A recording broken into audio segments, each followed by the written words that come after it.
Welcome back, everybody, for another deep dive with us. Today, we're going to be exploring a really fascinating idea. Yeah. That is encountering God in the wilderness. Interesting. We will be drawing from excerpts from Creek Stewart's book, Wild God, Discovering God in the Wilderness. That sounds great. He is both a survival expert and a motivational speaker, so we've got a unique perspective here. Right from the start. Yeah. Stewart points out something pretty intriguing. Okay. Why did God place Adam and Eve in a garden, a wild space, instead of a temple? It really makes you sense, doesn't it? It does. That's just the beginning. Yeah. We're also going to be looking at how the Israelites' journey through the wilderness shaped their relationship with God. Okay. David finding solace in desolate places, and even Jesus being led into the wilderness before starting his ministry. These stories aren't just interesting anecdotes. They suggest a deeper connection between the wild and our understanding of the divine. So let's jump right in. Okay. The core idea from Stewart's book seems to be that God is wild. Yes. And wants to connect with us in the wilderness. He backs this up with a specific reference. All right. Genesis 2:7. Okay. This verse tells us that God formed man from the dust of the ground and breathed life into him. Okay. That very act suggests a connection to the natural world. Right. And then, of course, he placed Adam and Eve in the Garden of Eden. Not a temple or a palace, but a natural environment. He set the stage for humanity to commune with him in the wild from the very beginning. Exactly. And throughout the Bible, we see this theme recurring, wilderness encounters playing a pivotal role in people's relationships with God. Take the Israelites' exodus from Egypt. Okay. Deuteronomy 8.2-6 tells us that their 40 years in the wilderness was not just a physical journey, but a spiritual trial. Interesting. It tested their faith and revealed what was in their hearts. 40 years? I can't even imagine. Yeah. You mentioned it was a spiritual trial? Right. What do you think they learned during that time? Think about it in the wilderness. Yeah. They were entirely dependent on God for everything. They provided manna for food, water from the rock. Oh, wow. It was the stark contrast to their lives in Egypt, where they had relied on their own resources and the structures of society. It stripped away all those external supports and forced them to confront their own limitations, to fully rely on God. Exactly. And it wasn't always pretty. It wasn't. They complained, they doubted, they even longed to go back to Egypt at times. But it was in those moments of vulnerability, those struggles, that their relationship with God deepened. So even their complaining was part of the process. In a way, yes. Wow. It showed their humanity, Right. their struggle to trust. But each time, God met them with compassion and provision.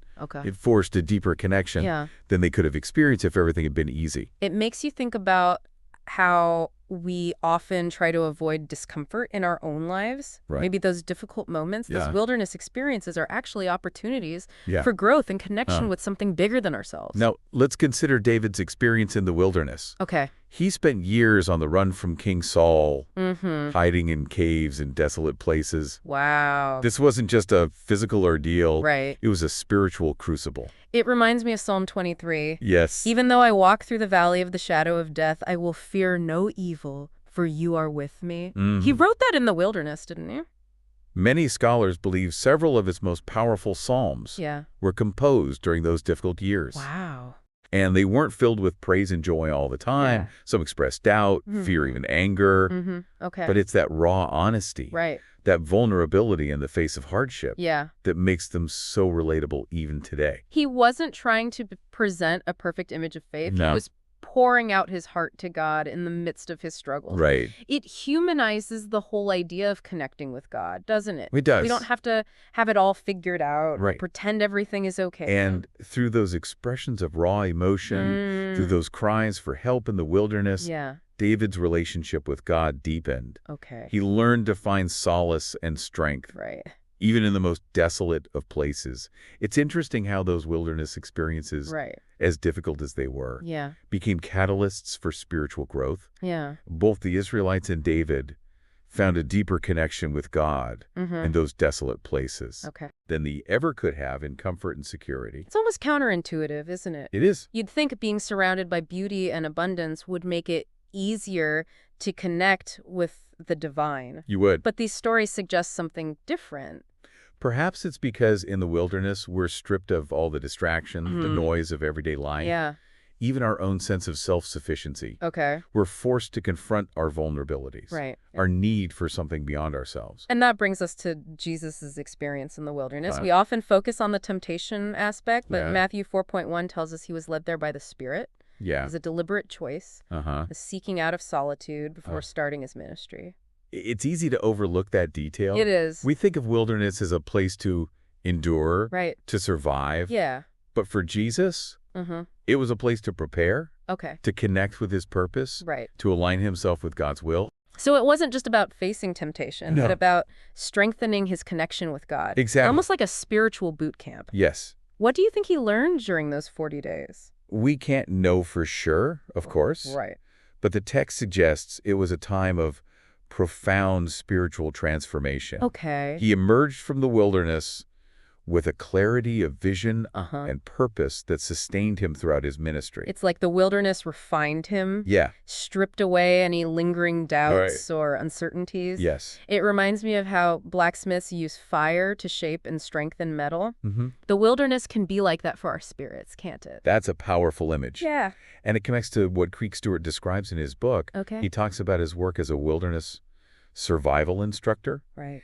And how those experiences, though challenging, often lead to profound personal growth for his students. He even compares learning survival skills to spiritual insights. He does. How does he make that connection? He says observing nature, learning to read the signs, reveals a deeper understanding of God's wisdom and provision. Interesting. It's about recognizing the interconnectedness of all things, the delicate balance that sustains life. So it's not just about learning how to build a fire or find water. It's about understanding the natural world as a reflection of the Creator. Exactly. And he talks about how facing those challenges, pushing past fear and discomfort, often leads to a deeper sense of self-reliance and a renewed appreciation for the simple things in life.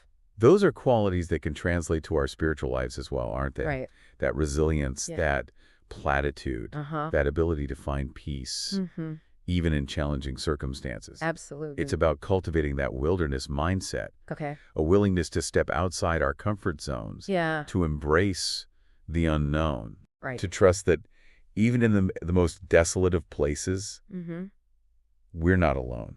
But you don't necessarily have to go on a week-long survival expedition to experience that. And most of us aren't going to be wandering the desert for 40 years. No. How can we apply this idea to our everyday lives? It's about recognizing that the wilderness exists in many forms. It could be a quiet walk in the woods, a moment of solitude in prayer, a time of facing a difficult challenge that forces us to rely on something beyond ourselves. It's about creating that space, both internal and external, where we can strip away the distractions and connect with something deeper. And that connection, that encounter with the wild, whether it's in nature or within ourselves, can be transformative. So it's not about escaping to some remote mountaintop, but about cultivating that wilderness spirit, that openness to the unexpected, wherever we are. And as we learn to embrace that wildness, that unpredictability, we might just find ourselves encountering God in ways we never imagined possible. It really is fascinating how the wilderness, a place often associated with fear and danger, can become a source of spiritual renewal.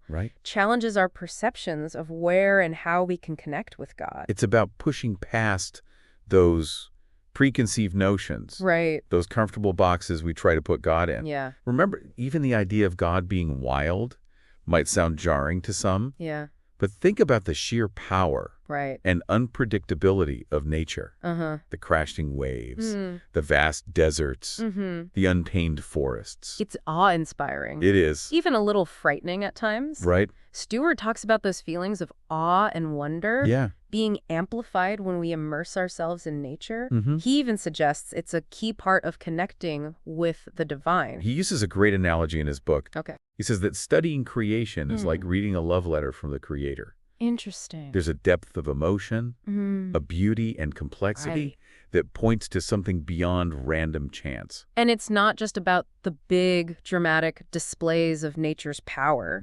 Even the smallest details, like the intricate patterns of a snowflake or the way a spider spins its web, reveal a level of creativity and intentionality that's hard to ignore. It's like Romans 1:20 says, since the creation of the world, God's invisible qualities, his eternal power and divine nature, have been clearly seen, being understood from what has been made, so that people are without excuse. So, encountering God in the wilderness isn't just about having some profound emotional experience in a beautiful setting. No. It's about opening our eyes to the evidence of his presence all around us, even in the seemingly ordinary aspects of the natural world. And that awareness can change the way we see everything. It can shift us from a mindset of consumption and control to one of gratitude and wonder. It's about recognizing our place within the larger web of creation, not as masters of it, but as participants, as beings who are both dependent on and responsible for this incredible planet we call home. And that shift in perspective, that humility and interconnectedness can ripple out into all aspects of our lives, how we treat others, how we care for the environment. Even how we approach our own spiritual journeys. So if we're feeling disconnected, lost in the noise and busyness of everyday life, maybe the answer isn't to retreat further into our comfort zones, but to step outside, to seek out those wild spaces, even if it's just a walk in a park or a few moments gazing at the stars. Because it's in those moments of stillness, of quiet observation, that we might just find ourselves encountering the divine in unexpected ways. It's about cultivating that wilderness mindset, that openness to the unexpected, that willingness to be surprised by God's presence in the midst of the wild. What a powerful thought to end on. It's been an amazing deep dive exploring these ideas with you. I hope it's sparked a curiosity in you to explore those wild places, both within and around you, and to discover what it means to encounter God in the midst of the wild. That's beautiful. Thanks for joining us. And until next time, keep exploring.